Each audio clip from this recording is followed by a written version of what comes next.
শিক্ষার পরিবেশে অশ্লীলতার চরম উদাহরণ চলছিল বিশ্ববিদ্যালয় ভর্তি ইচ্ছুক শিক্ষার্থীদের অনলাইন ক্লাস নিচ্ছিলেন একজন শিক্ষিকা। হঠাৎই সেই ক্লাসে ঘটে অপ্রত্যাশিত ঘটনা।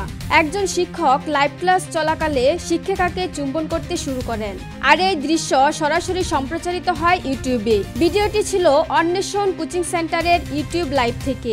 লাইভ ক্লাসে উপস্থিত ছিলেন প্রতিষ্ঠানটির একজন শিক্ষক ও একজন শিক্ষিকা। দুজনকে দেখা যায় ঘনিষ্ঠ আচরণে লিপ্ত হতে, যা শিক্ষার পরিবেশকে প্রশ্নবিদ্ধ করছে।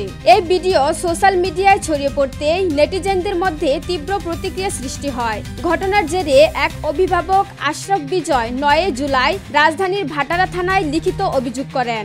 অভিযোগে বলা হয়, ৮ জুলাই রাত ১২টার দিকে লাইভ ক্লাসে শিক্ষক শিক্ষিকা ইচ্ছাকৃতভাবে অসামাজিক কার্যকলাপ করেন। তিনি জানান, এই ধরনের আচরণে ছাত্রছাত্রীদের উপর নেতিবাচক প্রভাব পড়ছে এবং শিক্ষকদের পেশাগত মর্যাদা নষ্ট হচ্ছে। ঘটনার সত্যতা স্বীকার করেছেন কোচিং সেন্টারের দুই মালিক আকাশ ও অর্ক। তারা বলেন, আমাদের হিসাব বিজ্ঞানের দুজন শিক্ষক শিক্ষিকা এমন অনাকাঙ্ক্ষিত কাজ করেছেন, এতে আমরা লজ্জিত।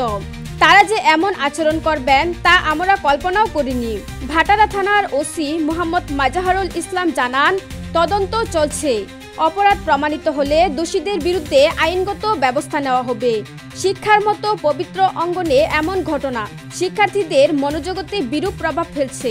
প্রশ্ন উঠেছে, অনলাইন শিক্ষার নামে কি তবে শুরু হয়েছে এক নতুন অনুশাসনহীনতার ধারা? চোখ রাখুন ফোকাস 24।